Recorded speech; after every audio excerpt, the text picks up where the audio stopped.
Before I begin, I wanted to let everyone know that the new Do Not Comply shirt from Nine Line Apparel is now available. I will put the link in the pinned comment and at the top of the description. Use code Drunk3PO20 will save you on your entire order. Thank you for your support. Get them quick. They're only available for a limited time. Well, someone had a Star Wars meltdown over Gina Carano's recent post about Kathleen Kennedy, Lucasfilm, Disney, and everything else in between, and they decided that they're going to gatekeep the Star Wars fandom.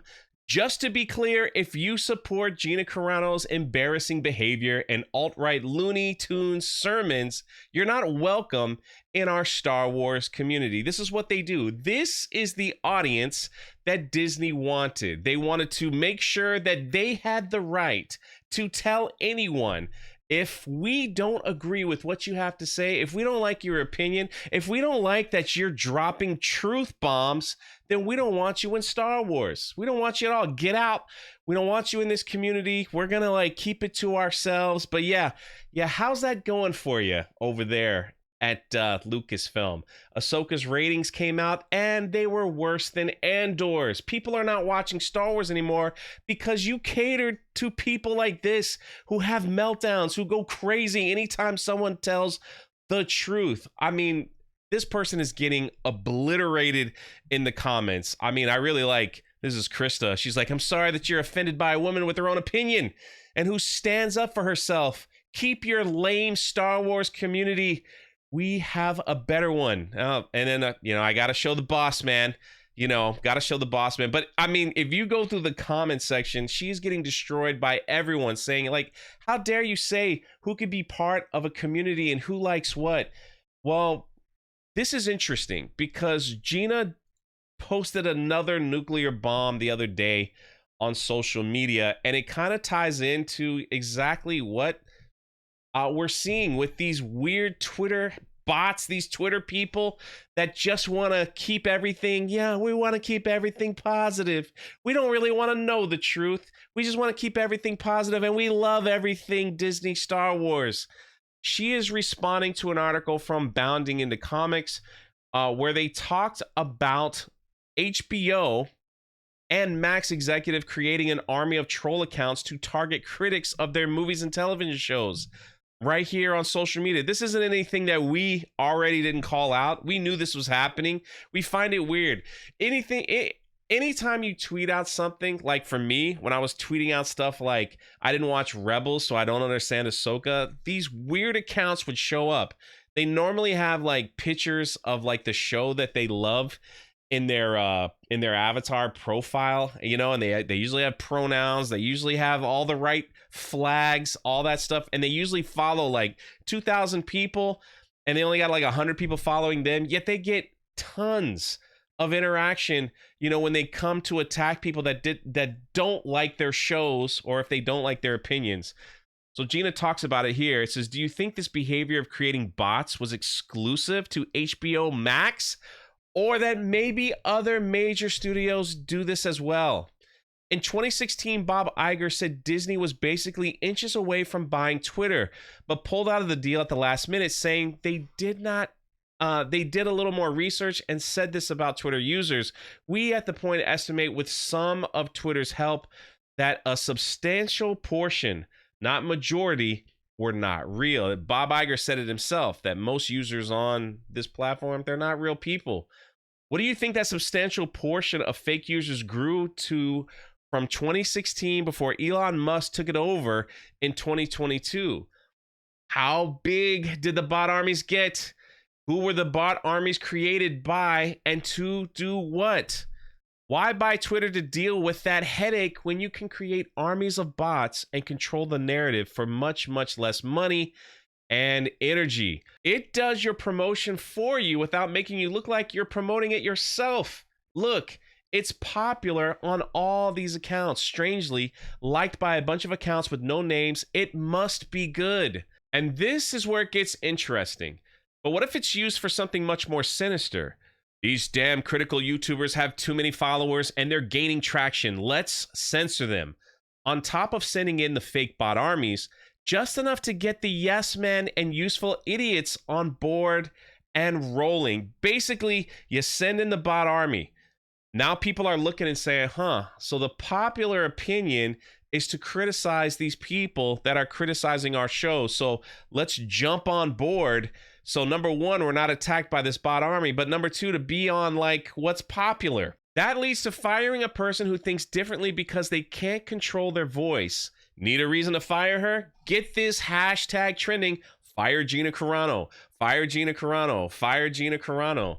Say she said something anti-Semitic. Yeah. And that's what these bot armies say. It's like, oh, you're anti-Semitic. You're this. You're a bad person. You're transphobic. And what do these young Star Wars fans do?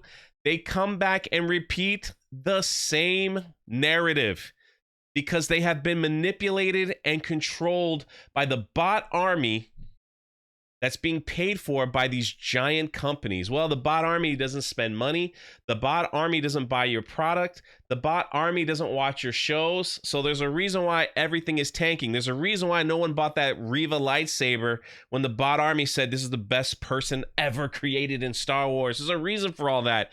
And it's something we've been calling out for such a long time now. Gina says, I actually told them in an email and over the phone about these bot armies and how they start the negative narrative. And then the young kids would join in, not realizing they're being manipulated. And then websites and small news jump on board to be cool with the kids. Before you know it, you're trending and the Hollywood media devours it. I told them I believe that's what's happening to me. A manipulated mob being used every day to spread propaganda to protect the most corrupt. Imagine that. And we've all called this out over and over. It's quite simple. Bot armies. Then the young hip kids are like, that's the cool trend. Let's jump on board. Then these little tiny weird news agencies write articles and then it blows up into something bigger. Then you're like, what the heck just happened?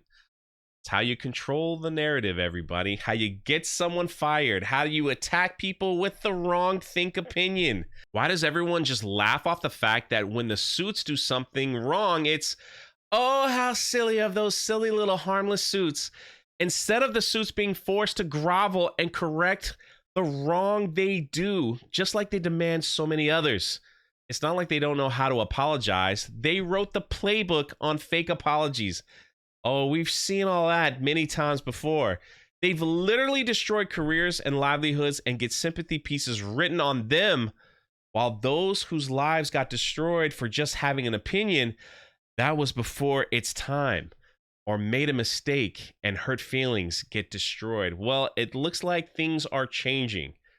It looks like they're not controlling the narrative. In 1 week alone, you had South Park destroy Kathleen Kennedy and Lucasfilm. And yes, they made fun of us YouTubers and we laughed at it. Let me just be on the record for that. Then you had Variety with they wrote a piece about Marvel that just completely says this thing is in shambles. Now you see other outlets saying, let's jump on the destruction bandwagon and write pieces about Disney. It's pretty wild how this works. This action of bot armies is actually a much bigger offense than people are realizing. How many lives were ruined because of Twitter bots canceling them? In defamation lawsuits, you need to have evidence of intent to do harm.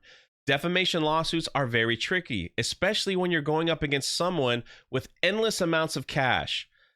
I would say sending in bot armies to go after people they don't agree with more than qualifies as intent to harm, and I believe a jury would agree. Imagine that day. Imagine that day if the evidence came out that Disney, HBO, and all these other companies created a bot army to attack and destroy someone's livelihood. Imagine how big that payday in a lawsuit would be if you could prove that's exactly what they did. Very interesting indeed. Could get very interesting if ex or current employees came forward with more evidence. Interesting. Aren't you all sick of the abuse of power? You could sell your soul and still not end up with 1% this benefits. And who wants to be in the 1% anyway when it means betraying humanity and selling your soul? Don't pass this social credit score BS on to the next generation. Artists throughout history are at their best when they are not lockstep. It's what we love about them. Independent creators, get busy and don't be compromised once you climb to the top. Artists at the top, take your leashes off. Well said, Gina Carano. Wouldn't that be interesting if all that came out about bot armies and canceling and destroying people, and maybe people like this wouldn't have this to say and talk badly and make up stuff about someone when they don't know the entire facts or the entire story. This is literally a copy and paste from what Lucasfilm wanted people to think about Gina Carano. It's exactly what they wanted. This person's been brainwashed, sad to say, and maybe one day eyes will be open. Let me know your thoughts in the comment section below. This is Jay, and we will catch you next time.